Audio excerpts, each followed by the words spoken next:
Welcome to the USS Nimitz class aircraft carrier, one of the largest and most impressive warships in the world.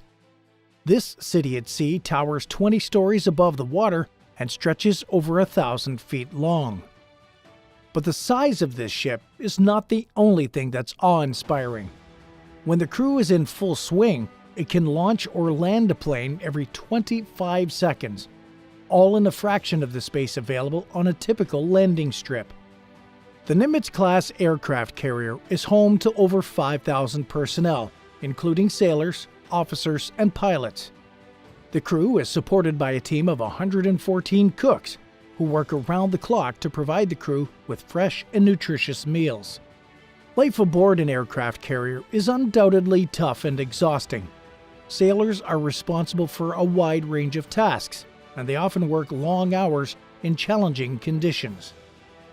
Another challenge is the limited space and privacy available.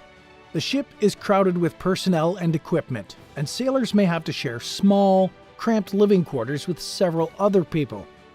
There's also limited downtime and opportunities for leisure activities, as the ship is always on the move and sailors are often busy with their duties.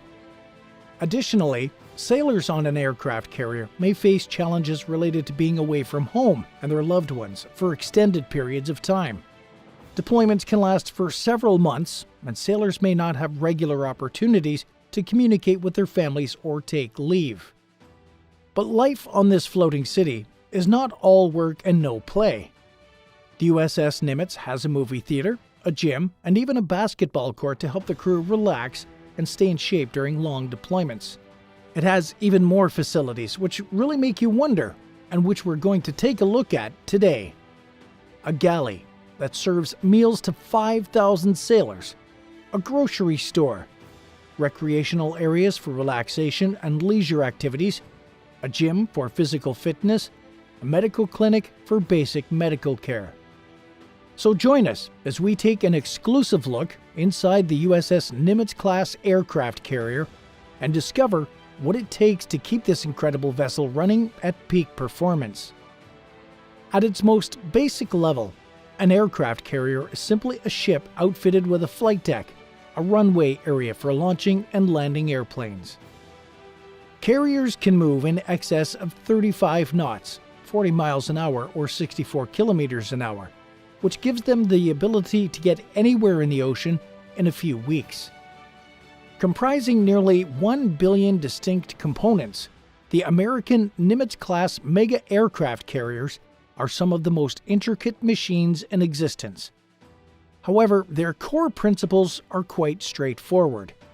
These vessels are engineered to perform 4 fundamental tasks: transport a variety of aircraft overseas, launch and land planes, serve as a mobile command center for military operations, house all the people who do these things.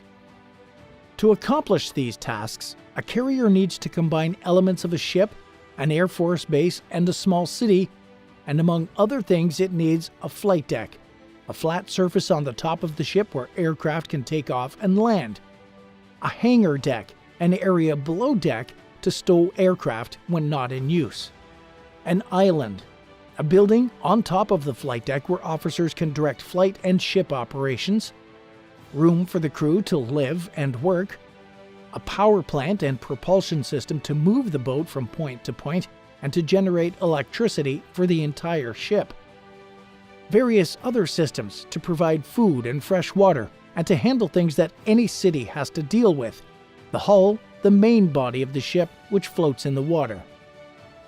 The ship's hull is constructed using exceptionally sturdy steel plates, several inches thick, providing effective protection against fire and combat damage. The vessel's structural integrity is mainly derived from 3 horizontal elements that span the entire hull: the keel, which is the iron spine at the ship's base, the flight deck, and the hangar deck. The portion of the hull beneath the waterline is rounded and relatively slim, while the part above the water expands outward to create the spacious flight deck. The ship's lower section features a double bottom, essentially consisting of 2 layers of steel plating with a gap in between. This double bottom offers additional defense against torpedoes or maritime accidents. If an enemy strikes the ship's base and breaches the outer steel layer, the second layer will prevent a significant leak. Before we go to the flight deck, let's take a look at how more than 5,000 sailors live and sleep on board. On the USS Nimitz class aircraft carriers, the crew's living quarters are surprisingly compact, despite the vessel's immense size. These tight spaces, known as berthing areas or berths, are specifically designed to accommodate the large number of sailors and maximize the limited available space. Berths are typically organized by rank, with officers and enlisted personnel assigned to separate sleeping quarters. Enlisted personnel's berths often consist of bunk beds, known as racks, stacked 3 high. These racks are designed to be space efficient, with each measuring approximately 6.5 feet long, 3 feet wide, and 2 feet high. Though the sleeping area might appear cramped, it is intended to provide a comfortable resting space for the sailors. Each rack is equipped with a thin mattress, a small pillow, and a privacy curtain that can be closed to offer some degree of seclusion. Additionally, each rack contains a compact storage area beneath the mattress known as the coffin locker, where sailors can store their personal belongings. Given the limited storage space, crew members must learn to pack efficiently and keep their possessions well organized. Larger shared storage spaces are also available for items such as uniforms and equipment. In the berthing areas, sailors also have access to lockers where they can store their uniforms and personal items. The lockers are often placed along the walls or in central areas, making them easily accessible. However, as space is at a premium, sailors must share these storage areas, promoting a strong sense of camaraderie and cooperation among crew members. Communal restrooms called heads and shower facilities are available for the crew members' use. These shared facilities are typically located nearby the berthing areas to maintain convenience and accessibility. Given the large number of sailors, it is essential to maintain order and cleanliness in these shared spaces, with crew members taking turns to clean and maintain them. It is crucial for the crew to maintain a sense of organization and discipline in these confined living spaces, as the close quarters can make it challenging to maintain privacy and personal space. The tight sleeping arrangements require sailors to adapt to a communal lifestyle and foster strong bonds among the crew. This camaraderie is essential for maintaining morale and cooperating during the long deployments at sea. Despite the limited space, the U.S. Navy has strict rules and regulations regarding personal relationships and intimacy on board. Fraternization, defined as any relationship that compromises the chain of command or negatively affects good order and discipline, is prohibited. This includes any romantic or sexual relationships between officers and enlisted personnel, or between those in a direct chain of command. Furthermore, the Uniform Code of Military Justice, or the UCMJ, prohibits adultery, which is defined as sexual intercourse between a married individual and someone who is not their spouse. Any sailor found to be engaging in such conduct may face disciplinary action, which could include administrative actions or even a court-martial, depending on the severity of the offense. The Navy has also implemented a policy prohibiting any sexual activity in the berthing or living areas. Violating this policy may lead to disciplinary action. It's crucial for the crew to maintain professionalism and respect one another's privacy while on board the aircraft carrier. To address the need for privacy and decompression, designated spaces are available on the ship where sailors can relax and unwind during off-duty hours. These spaces, known as lounge areas or crew lounges, often include comfortable seating, televisions, and recreational activities, providing a much-needed break from the demands of their duties. One of the primary recreational facilities on board is the gym, which offers a variety of exercise equipment including treadmills, stationary bikes, and resistance machines. The gym provides sailors with an opportunity to stay in shape, relieve stress, and maintain their physical fitness, which is vital for their overall well-being and job performance. Some carriers even feature basketball courts and other sports facilities, offering additional options for physical activity and team building. The ship is also equipped with a library where sailors can access books, magazines, and educational materials. This resource allows crew members to pursue their interests, engage in self-improvement, and further their education during their downtime. Some carriers even offer educational programs and classes, enabling sailors to earn college credits or certifications while at sea. To address the crew's spiritual needs, the ship has a chapel, where religious services and spiritual counseling are offered. This space provides a quiet refuge for sailors to practice their faith and seek guidance. But that is not the most important thing. With over 5,000 crew members on board, the ship's dining facilities play a vital role in maintaining the crew's energy. Feeding all sailors on an aircraft carrier requires that over 17,300 meals are prepared daily by a team of just over 100 sailors. That appears like some kind of culinary miracle. So how are these huge numbers of sailors fed daily? Feeding a crew of more than 5,000 sailors on a USS Nimitz-class aircraft carrier is a task that requires careful planning, efficient execution, and a dedicated team of culinary specialists. The ship's dining facilities, also known as galleys or mess decks, are responsible for providing nutritious and satisfying meals to the crew members, ensuring they remain healthy and energized throughout their deployment. The galleys on a Nimitz-class aircraft carrier are designed to cater to the diverse dietary needs and preferences of the crew. Each galley is divided into various sections, such as the main serving line, where sailors can choose from an array of hot entrees, side dishes, and desserts, a salad bar, which offers a selection of fresh vegetables, fruits, and salad dressings, and a sandwich bar, where crew members can custom make their own sandwiches. Vegetarian and vegan options are also available, ensuring that all dietary requirements are accommodated. The meal schedule on a Nimitz-class aircraft carrier typically consists of 4 meals per day: breakfast, lunch, dinner, and a late-night meal known as midrats, short for midnight rations, which caters to sailors working night shift or those who missed earlier meals. The menu is carefully planned in advance by the ship's food service officer, who works closely with the culinary specialists to deploy a variety of meal options that meet nutritional guidelines and satisfy the crew's diverse tastes. To achieve this, the FSO and culinary specialists rely on a vast stockpile of ingredients and provisions stored in the ship's storerooms. These supplies are meticulously managed to ensure that the ship can continue to provide quality meals for the crew throughout their deployment. The storerooms contain everything from fresh produce to canned goods, as well as frozen meats and other perishables, which are stored in massive refrigeration units. The ship also has the capability to produce its own fresh water through desalination, which is vital for both cooking and hydration. The culinary specialists on a Nimitz-class aircraft carrier are a team of highly skilled professionals who have undergone extensive training in food preparation, food safety, and nutrition. They work in shifts, with some responsible for preparing the meals, while others handle the serving lines and cleaning duties.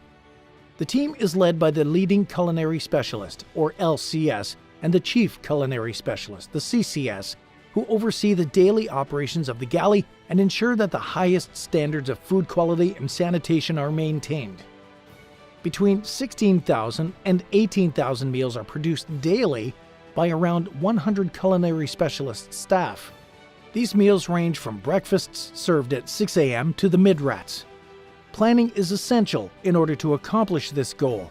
The ship's cooks adhere to a menu cycle that lasts for 15 days and receive resupplies at sea once every week, including both dry and fresh commodities. The 5,000 crew aboard an aircraft carrier can consume 1,600 pounds of chicken, 160 gallons of milk, 30 cases of cereal, and 350 pounds of lettuce in a single day. Everything is produced in enormous quantities. Cooks are required to constantly prepare meals, do various activities, and undergo training to learn new responsibilities. All galleys on carriers are sufficiently supplied. After every 7 to 10 days, a supply ship will bring between 400,000 and 1 million pounds of food. The process of preparing meals for such a large crew is a complex and time-consuming endeavor. The culinary specialists typically begin their day well before the crew wakes up, preparing breakfast items such as eggs, bacon, pancakes, and oatmeal. Throughout the day, they continue to cook, bake, and prepare a wide variety of dishes for the subsequent meals, which can range from grilled chicken and steamed vegetables to pasta and stir-fry dishes. Baking fresh bread and desserts is also an integral part of their duties. Given the limited space and resources on board, the culinary specialists must be highly efficient and resourceful in their meal preparation. They often employ techniques such as batch cooking and utilizing pre-made sauces and mixes to streamline the processes and ensure that the meals are served promptly. Despite these constraints, the culinary specialists strive to create dishes that are not only nutritious, but also visually appealing and flavorful, as the quality of food plays a crucial role in maintaining the crew's morale. In addition to the main galleys, some Nimitz-class aircraft carriers also have smaller wardrooms for the officers, where a separate team of culinary specialists prepare meals specifically for the ship's officers. The wardrooms offer a more formal dining experience, with a table service and a slightly more diverse menu selection. However, the emphasis on providing nutritious and satisfying meals remains a priority in both the main galleys and the wardrooms. To ensure that the food quality and safety standards are met, the galleys on a Nimitz-class aircraft carrier adhere to strict protocols for hygiene and sanitation. Culinary specialists are required to follow guidelines for hand washing, food storage, and preparation to minimize the risk of foodborne illnesses. The galleys and dining areas are regularly inspected and cleaned to maintain a safe and sanitary environment for the crew. Special occasions and holidays are also celebrated on board, with the culinary team going the extra mile to create festive menus and decorations. These events provide a much-needed boost to the crew's morale and allow them to enjoy a taste of home while at sea. Popular events include Thanksgiving, where a traditional feast with turkey and all the trimmings is served, and the Navy's birthday, where a specially designed cake is prepared to mark the occasion. Apart from the large-scale meal preparations, the culinary specialists on a Nimitz-class aircraft carrier also cater to smaller gatherings and events, such as receptions for visiting dignitaries, promotions, and change of command ceremonies. These events often require a more refined menu and presentation, showcasing the culinary team's versatility and skill. If you think the food on an aircraft carrier is well taken care of, take a look at the supermarket on the ship. You'll be surprised how this works. A vital resource for the crew of a USS Nimitz-class aircraft carrier is the ship's store, commonly referred to as the Gedunk or the ship store. This onboard grocery store offers a variety of essential items and creature comforts to the sailors, providing them with a sense of normalcy and the ability to acquire personal items while at sea. The store averages around $10,000 per day with over 1,050 transactions. The ship's store carries a wide range of products, catering to the diverse needs of the sailors. Items available for purchase include toiletries such as shampoo, soap, toothpaste, and razors, clothing items like socks, underwear, and Navy-themed apparel, as well as recreational items like books, magazines, and electronics. Snacks, beverages, and other non-perishable items are also available, providing the sailors with an opportunity to indulge in their favorite treats and satisfy their cravings during their downtime. One of the unique aspects of the ship's store is that it operates as a non-profit entity. This means that the prices of the items sold are typically lower than what sailors would find at an onshore store, and there's no sales tax, and the objective is to cover the cost of goods and operational expenses rather than to generate profit. The revenue generated by the ship's store is used to support morale, welfare, and recreation or MWR programs on board the carrier, further contributing to the quality of life for the crew. The ship's store is managed by a team of dedicated sailors known as the ship's servicemen, or the SH, who have undergone specialized training in retail operations, inventory management, and customer service. The SH personnel are responsible for all aspects of the store's operation, from stocking shelves and managing inventory to assisting customers and processing transactions. They work closely with the supply department to ensure that the store remains well stocked and able to meet the needs of the crew. To maintain a steady supply of goods, the ship's store relies on regular replenishments from support ships, known as replenishments at sea or RAS operations. During these operations, the aircraft carrier receives essential provisions and supplies, including items for the ship's store while still underway. This complex process involves the transfer of goods from the supply ship to the carrier using a series of pulleys, cables, and cranes. The SH personnel and other crew members then work together to unload and transport the supplies to the ship's store, where they are carefully inventoried and stored. In addition to the main ship store, some Nimitz-class aircraft carriers also have smaller satellite stores or vending machines located throughout the ship. These outlets offer a more limited selection of items but provide sailors with convenient access to essential products without having to visit the main store. This is particularly helpful for those working in remote areas of the ship or during times when the main store may be closed. In the event that the ship's store runs out of stock, replenishment at sea operations are conducted to resupply essential items and maintain the availability of goods for the crew. The replenishment at sea or underway replenishment process allows fuel, ammunition, stores, and grocery items to be transferred between ships while they're still in motion. This technique, first developed in the early 20th century, was extensively used by the United States Navy during World War II in the Pacific Theater, enabling U.S. carrier task forces to remain at sea indefinitely. Today, two primary methods of underway replenishment are utilized: vertical replenishment and alongside connected replenishment. Vertical replenishment involves transferring cargo between ships using helicopters, allowing the ships to avoid getting dangerously close to one another. However, the helicopter's capacity limits the maximum load and transfer speeds, making it unsuitable for transferring large quantities of grocery items at once. Alongside connected replenishment is the most commonly used method on modern aircraft carriers, allowing the transfer of liquids, ammunition, and break bulk goods, including grocery items. In the 1950s and 60s, the U.S. Navy developed multi-product supply ships with a ram tensioner system to keep the high-line tension during transit. This method evolved into the standard tension replenishment alongside method, or stream, which maintains a greater distance between the ships.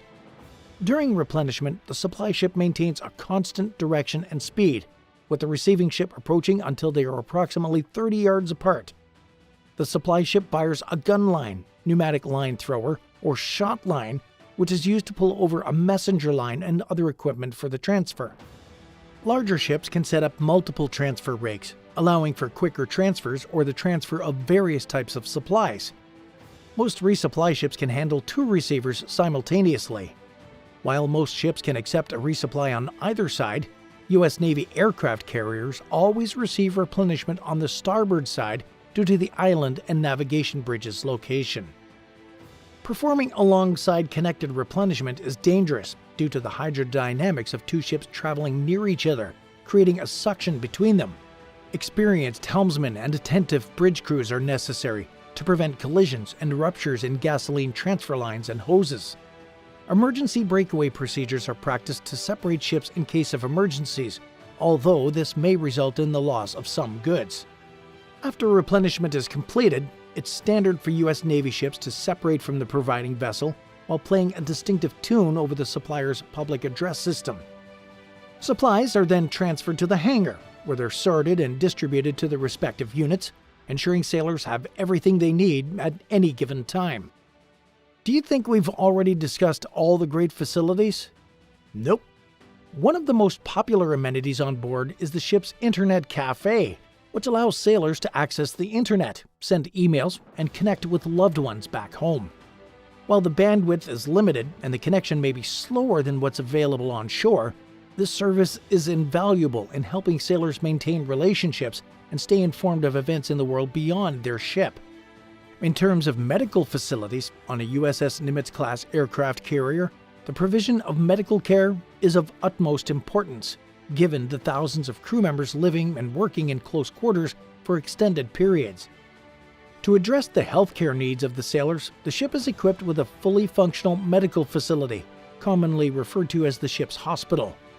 This facility caters to various medical requirements, ranging from routine checkups to emergency care and surgical procedures. The ship's hospital is staffed by a team of highly skilled medical professionals, including doctors, nurses, and hospital corpsmen. These individuals are trained to handle a wide array of medical issues, ensuring that the crew receives appropriate care and treatment in a timely manner. In addition to their primary duties, the medical staff also conduct regular training sessions to maintain their skills and educate non-medical crew members on essential first aid and emergency procedures. The medical facility on a Nimitz-class carrier is divided into several specialized departments, each dedicated to addressing specific healthcare needs. These departments include general medicine, dentistry, optometry, radiology, laboratory services, and pharmacy. The ship's hospital is equipped with state-of-the-art diagnostic tools and medical equipment, enabling the medical staff to provide accurate diagnoses and effective treatments for various ailments. The general medicine department caters to the primary care needs of the sailors, handling routine checkups, vaccinations, and treatment for common illnesses such as colds and flu. In case of more complex health issues, the doctors can consult with specialists ashore via telemedicine, ensuring that the crew receives the best possible care. An aircraft carrier flight deck is one of the most exhilarating and dangerous work environments in the world, not to mention the loudest. The deck may look like an ordinary land runway, but it works very differently due to its smaller size. When the crew is in full swing, planes are landing and taking off at a furious rate in a limited space. One careless moment, and a fighter jet engine could suck somebody in or blast somebody off the edge of the deck into the ocean. However, despite the risks faced by the deck crew, the pilots encounter even greater challenges. The flight deck's length is insufficient for most military aircraft to execute standard landings or takeoffs, necessitating the use of specialized machinery to assist in these procedures. A significant amount of airflow must flow over an aircraft's wings to produce lift. To facilitate takeoff, carriers can generate extra airflow over the flight deck by swiftly sailing through the ocean, heading into the wind and the direction of takeoff. This air movement over the wings reduces the aircraft minimum speed required for takeoff. Getting air moving over the deck is important, but the primary takeoff assistance comes from the carrier's 4 catapults, which get the planes up to high speeds in a very short distance. Each catapult consists of 2 pistons that sit inside 2 parallel cylinders, each about as long as a football field, positioned under the deck. The pistons each have a metal lug on their tip, which protrudes through a narrow gap along the top of each cylinder. The 2 lugs extend through rubber flanges, which seal the cylinders, and through a gap in the flight deck where they attach to a small shuttle. Let's see what exactly happens on takeoff and landing. To prepare for a takeoff, the flight deck crew moves the aircraft into position at the rear of the catapult and attaches the tow bar on the aircraft nose gear or the front wheels to a slot in the shuttle. The crew positions another bar, the holdback, between the back of the wheel and the shuttle. In an F-14 and F-A-18 fighter jets, the holdback is built into the nose gear. In other aircraft, it's a separate piece. While all of this is going on, the flight crew raises the jet blast deflector, or the JBD, behind the aircraft. When the jet blast deflector, tow bar, and holdback are all in position, and all the final checks have been made, the catapult officer, known as the shooter, gets the catapults ready from the catapult control pod, a small encased control station with a transparent dome that protrudes above the flight deck. As the pilots prepare for takeoff, the final checkers approach the aircraft, using a series of hand signals to communicate with the pilot. The first checker, stationed near the nose, signals the pilot to turn off the engines and release the brakes. Meanwhile, the second checker, located near the tail, inspects the underside of the aircraft to ensure that there are no obstructions or hazards that could jeopardize the launch. Once the second checker gives the all-clear signal, the first checker signals the pilot to restart the engines and prepares for launch. As the aircraft gains speed and prepares to lift off the deck, the first checker uses hand signals to communicate with the pilot, indicating whether or not the aircraft is properly aligned for takeoff. When the aircraft is ready to go, the CAT officer opens valves to fill the catapult cylinders with high-pressure steam from the ship's reactors. This steam provides the necessary force to propel the pistons at high speed, slinging the aircraft forward to generate the necessary lift for takeoff. Initially, the pistons are locked into place, so the cylinders simply build up pressure. The catapult officer carefully monitors the pressure level so it's just right for the particular aircraft and deck conditions. If the pressure is too low, the aircraft won't get moving fast enough for takeoff, and the catapult will throw it into the ocean. If there's too much pressure, the sudden jerk could break the nose gear right off. When the cylinders are charged to the appropriate pressure level, the pilot blasts the aircraft's engines. The holdback keeps the aircraft on the shuttle while the engines generate considerable thrust.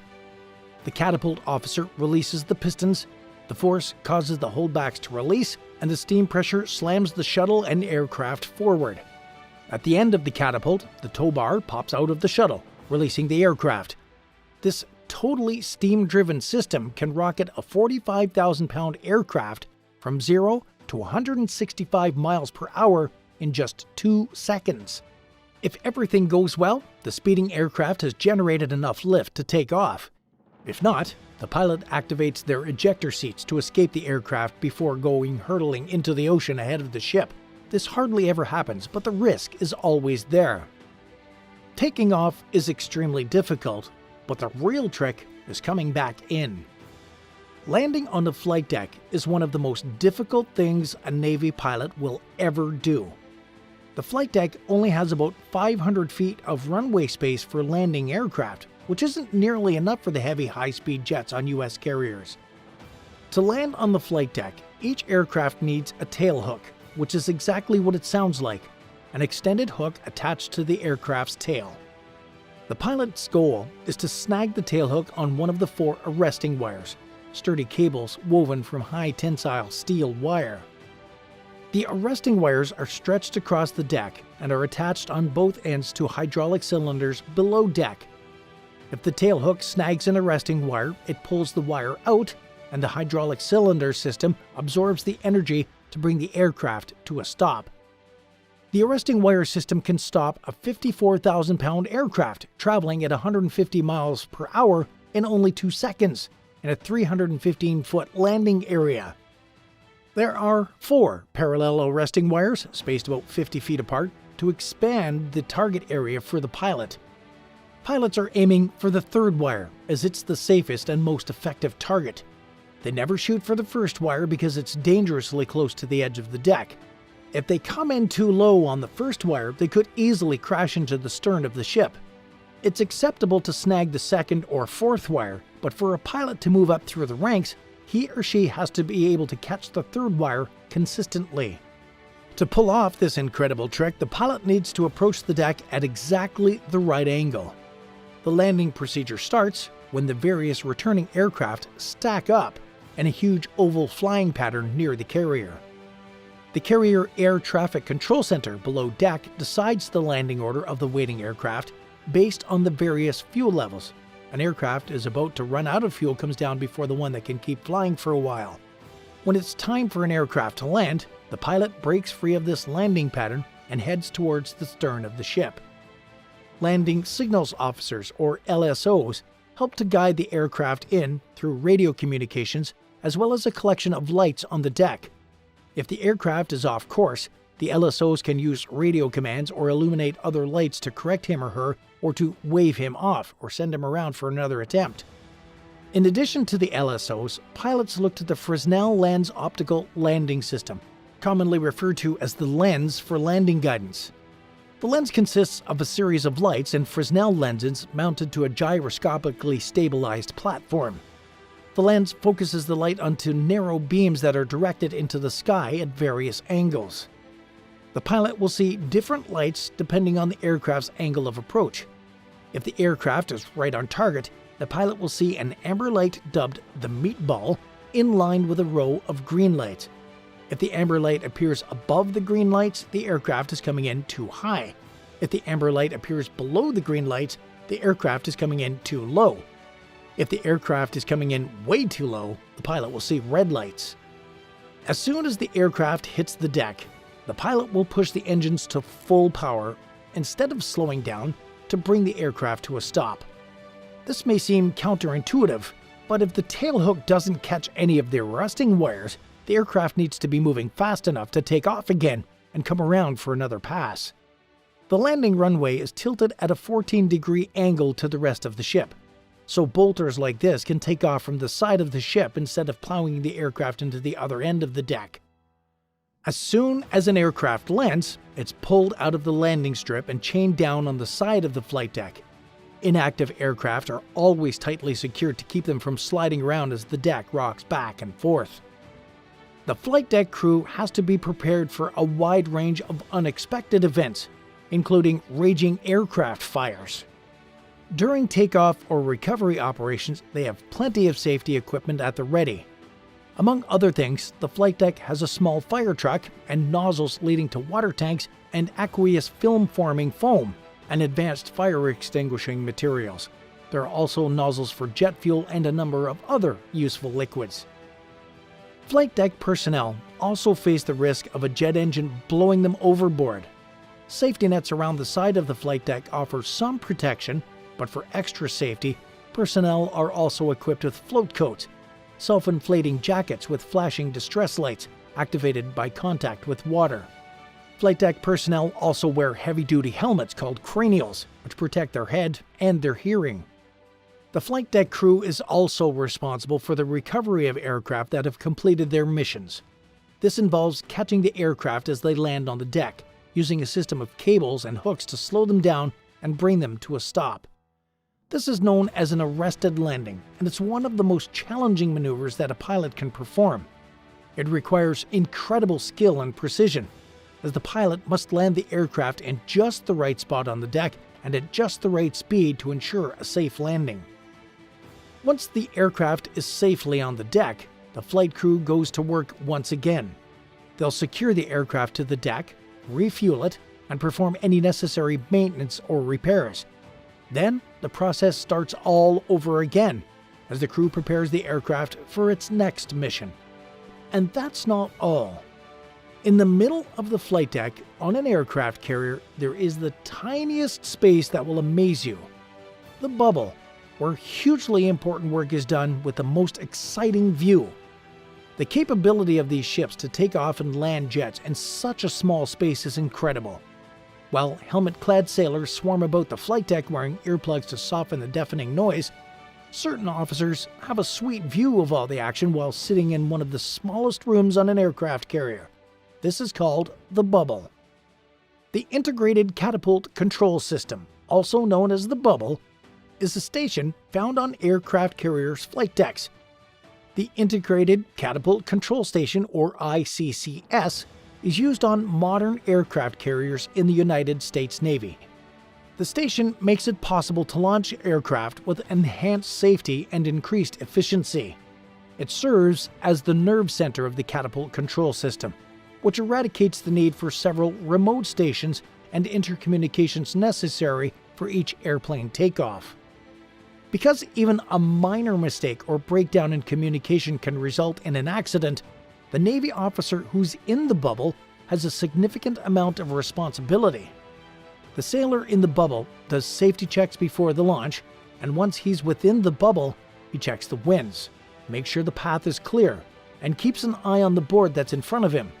If he notices something that could put them in danger, a button that pauses the launch will light up. Just before takeoff, he looks in the pilot's direction. If the pilot moves his head or switches his lights off when taking off at night, the takeoff will be delayed. The primary portion of the ICCS controls is dispersed between the ICCS on the deck and the central charging panel below the deck. Controlling the operation of two neighboring catapults is the responsibility of the ICCS, which houses both the catapult officer control console and the monitor control console. The ICCS is connected to the remote control panels for each catapult by sound-powered phones and a set of indicator lights. In the event of a crisis, the tasks of the ICCS can be moved to the emergency deck edge control panel or the central charging panel, and the catapult officer can take charge of directing operations on deck.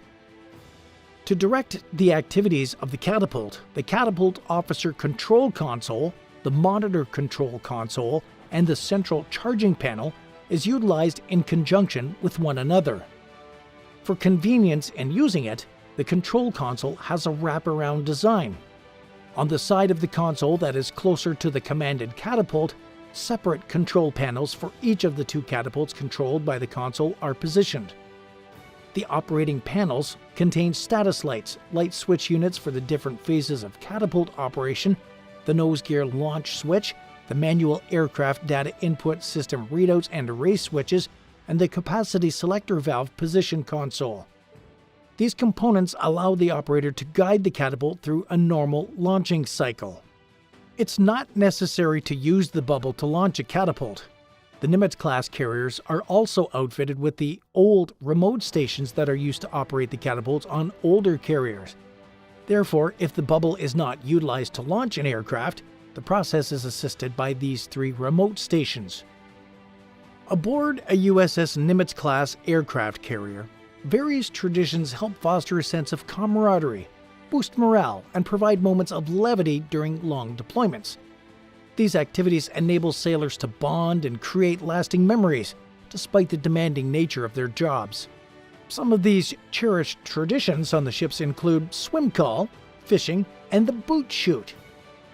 Swim call is a highly anticipated event that allows sailors to take a break from their regular duties and enjoy some rec time in the open ocean. It typically occurs when the ship is in calm, clear waters and the weather conditions are favorable. During a swim call, the ship comes to a complete stop and the crew is given permission to jump off the side of the carrier and swim in the surrounding waters. This experience is a rare opportunity for sailors to relax, unwind, and briefly escape the confined spaces of the ship. Safety is a top priority during swim call events. Before anyone is allowed into the water, the area is thoroughly checked for potential hazards, such as dangerous marine life or debris. Once the area is deemed safe, a designated swimming zone is established, and multiple lifeguards are stationed to watch over the swimmers. Additionally, small boats known as safety boats are deployed to patrol the perimeter, ensuring that no one strays too far from the ship and providing assistance if needed. Another popular tradition on the ship is fishing.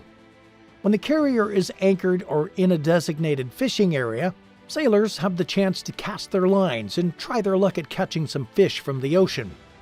This leisure activity not only offers a break from the daily grind, but also provides a unique opportunity for sailors to connect with nature and enjoy the thrill of catching their own dinner. The fish caught during these sessions can be cleaned and prepared by the ship's culinary team, offering a welcome change to the regular menu for crew members. The boot shoot is a symbolic tradition that marks the end of a sailor's deployment on a USS Nimitz-class aircraft carrier. Upon completing their tour of duty and before leaving the ship, sailors can choose to participate in this ritual, which involves throwing a pair of worn-out boots off the flight deck and into the ocean. This act signifies the end of a chapter in their lives and serves as a farewell to the ship and their fellow crew members.